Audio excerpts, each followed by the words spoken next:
see.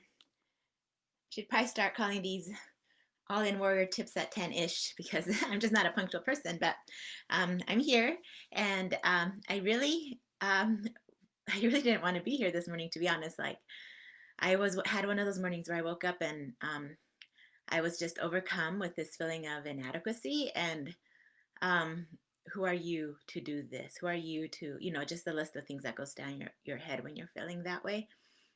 We got to bed. Um, Hopefully my kids don't come in here crying because we all got to bed after 2, and so I think that might be part of it. What I was just kind of tired. Um, but I mean, it was totally worth it. We had some friends over and we had a little Christmas party, and it was so good to be with them. I think we just so all needed that right now and didn't want to part. But but I did. I woke up with just this feeling of, and I think that sometimes these feelings will just rush on me out of nowhere, um, it just feels so heavy. Like um, it's almost like this beating up feeling. Like, who do you think you are? And just this constant bombardment of negative feelings about myself. And so I came downstairs and I got in the office and I started trying to journal, but my mind was just so distracted. I couldn't focus. I was just feeling anxious. I couldn't really just think. I was just like constant, just these bombardments of thoughts. And so I decided I needed to listen to some calming music. So I turned on a couple of my favorites that I often listen to when I'm feeling like that. I listened to I Will Go and Do by David Archuleta, and then Come As You Are by Nathan Pacheco. And I was listening to these calming songs. The image from a movie we watched last night, which is part of the reason we stayed up late. We decided to watch a movie just at midnight, so it was like 2 when it ended. But it's one of my favorites. I'm sure some of you guys have heard me talk about it, but it's Spider-Man Far From Home. And I just think that is a movie that like our youth needs so much, like the message in it, and so do we as adults.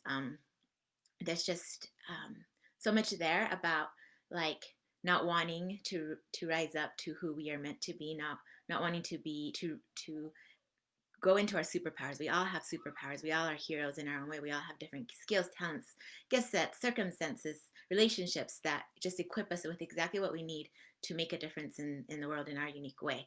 And often we are afraid of that potential. And that's what Peter Parker is in this movie. He's just afraid of not being able to live up to it. He keeps saying, I'm just a teenager. I'm too young.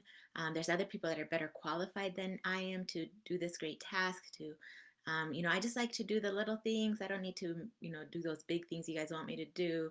And he's just always making excuses and he's deceiving himself about who he is. And he just wants to be normal, right? Like everybody else. And I think we all relate to that on some level. Like, I know I was doing that to myself this morning, right? Like, I just want to sleep and be normal and not have to, and not feel like I have to put myself out there. And, there's other people that are so much more qualified than I am and that do a better job. And I'm just not good enough, at all these things I'm trying to do. And I fall so short in so many things. And so Peter was doing this himself through the movie.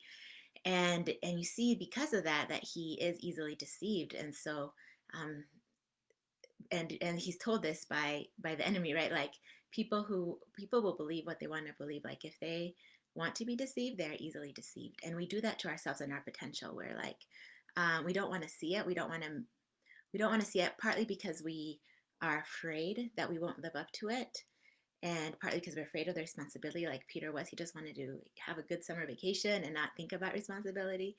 And there's different factors that go into it. But the scene that came into my mind as I was listening to these songs is the scene in the movie where he's in the middle of this grand illusion, and the reason he can be there is, and he's being so in this fake world, is because he's been deceiving himself. We're told that, and so he's in the middle of, he doesn't know how to get out, and there's just constant bombardment of beating himself up. And there's actually this scene, which is what came to my head, where he looks at himself in the mirror and he comes out of the mirror, like his reflection comes out and starts hitting him. And then all these other reflections come out of other mirrors and they just kind of beat him to the ground. And I realized that that's what happens when I have these thoughts about who I am and my worth, or not my worth, but like what I'm capable of. It's like I'm beating myself to the ground. It's like the enemy's just attacking. And that's what we do to ourselves when we deceive ourselves and we don't understand who we are and we don't think we have anything to offer. It's not true. It's an illusion. And I think that's why I love the movie so much, because then later on you see him say, "It's not real. It's not real," and he just walks into this illusion and starts to win because he knows that it's not true. He knows that what he's been saying about himself and what he's seeing isn't real, and how important it is, and that we do that too, that we understand that when we are telling ourselves these things, or when we have these thoughts about, who am I to do this, I'm not good enough, I can't measure up, everybody else does it better, those are not true. They're well, I mean, other people might do something better, but the fact that they do doesn't mean that we shouldn't rise up and do our part and get better, right? And to keep trying, because that's what we're here to do. And so I was thinking, as I was pondering these things this morning, I thought of three things that helped me kind of come out of that feeling and move forward and show up here today. I made a commitment to myself that I would do these every Monday, Wednesday, and Friday around 10. Like I said, I'm often late, but I and I knew like probably no one would notice if I didn't do it, but I had made that commitment to myself, and I was just not feeling like it. But as I pondered these things, I kind of realized like there's three keys that help us kind of come out of this. One of them is to see it for what it is. Like I said, see it as an illusion. It's not real. It's not true. And so we don't have to entertain it. We don't have to hold it dear to our hearts. We just got to do something that will take us away. Like I did with my music, I just listened to something that was real, that I could really hold on to. Those two songs really remind me of what's real.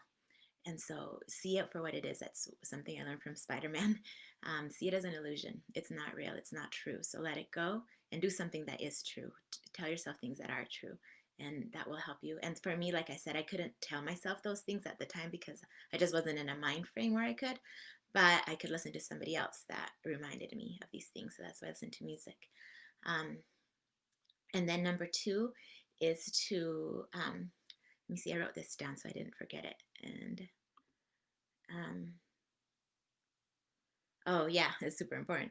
Number two is to, once we understand this, that this is an illusion, and we start to listen to something that will help us see it as an illusion, it's so important to ponder on the fact, and this is what the songs did for me this morning, of what has been done for us. And this is something we can especially tune into at Christmas time, right? When we see the little baby in the manger in all of our nativity scenes, and we think about the great sacrifice, that little baby gift that was given to us, so that he came down so that he would experience and feel and kind of be in our shoes for a minute, and um, and have and feel the weight of our sins and our weaknesses and our inadequacies, and know and then and die, so that take those with him so he could be resurrected and lift us up as well.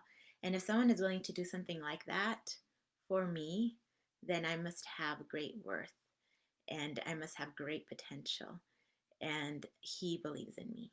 So if he believes in me, I can believe in myself. I can trust that belief in me, even if I don't see it, even if the illusion is strong. Um, we can remember who we are, and that that's been done for us. And so our potential is great, even if we don't see it and don't believe it, because he knows better than us. He has experienced all things. He knows we were worth it. And when we understand that and hold on to that, then we can be a lot more brave to try things, because we know our potential is infinite. Even if we don't see it, he did, and we can trust him. And then the third thing is to act in accordance to that. And so a lot of times the way we can feel it, but then we shy away when it comes to action because it's scary. So we have to be willing to get out of our comfort zone, and we have to be willing to um, show up, like be all in, even in our imperfections and in our weaknesses and in our understanding that we are not yet who we hope to be, but that we are holding on to him who believes in us. Then we can just show up with him by our side and try and fail and try again and learn from each experience. And so I think that looks like we start to sit differently, we stand differently, we talk differently, when we have that power by our side, when we have that um, remembrance in our heart. And if we're not feeling like it, um, then we can just stand differently until we feel it, right? Or we can do this weird, uncomfortable thing like these Facebook lives I'm doing right now that make us feel a little bit scared and out of our comfort zone. But we're going to show up anyway because we're doing something that is out of our comfort zone that will remind us that we can do it, that we can do hard things, that we can do uncomfortable things, and we can grow and learn. And so those are the three keys that I was thinking about this morning. Just understanding the deception for what it is, and then remembering what's been done for us so that we understand that we can believe in ourselves because He does. And then act in accordance with that knowledge. Act in a way that someone who is loved would act. Someone who is deeply, deeply loved and been sacrificed and died for, how would they act? And we act that way, and we talk that way, and we show up that way as best as we can, as often as we remember to. And just practice, practice, practice. So I hope those three things are helpful this Christmas season. I hope we'll take a little time as we see that nativity scene and as we think about our Savior to remember who we are and to remember our potential because of what He did for us and that He believes in us. So I hope you guys all have a Merry Christmas. I don't think I'll come do a live on Christmas because I'm sure we'll be busy with different things. So I'll see you on Monday. We're going to be on our way to Mexico. Actually, we're going to be working in an orphanage there next week, and doing some construction projects and playing with the kids. We're really excited. That was my Christmas present for the kids this year, is to go to an orphanage and serve and learn and grow. And I'm super excited to go and try it. So I'm not sure if these will be at 10 because it'll I think Monday should be fine. We'll be in the car. Wednesday and Friday, we'll see what the schedule looks like, but I'll get on here and report if we have internet and let you know how things are going. But have a Merry Christmas. I love you all.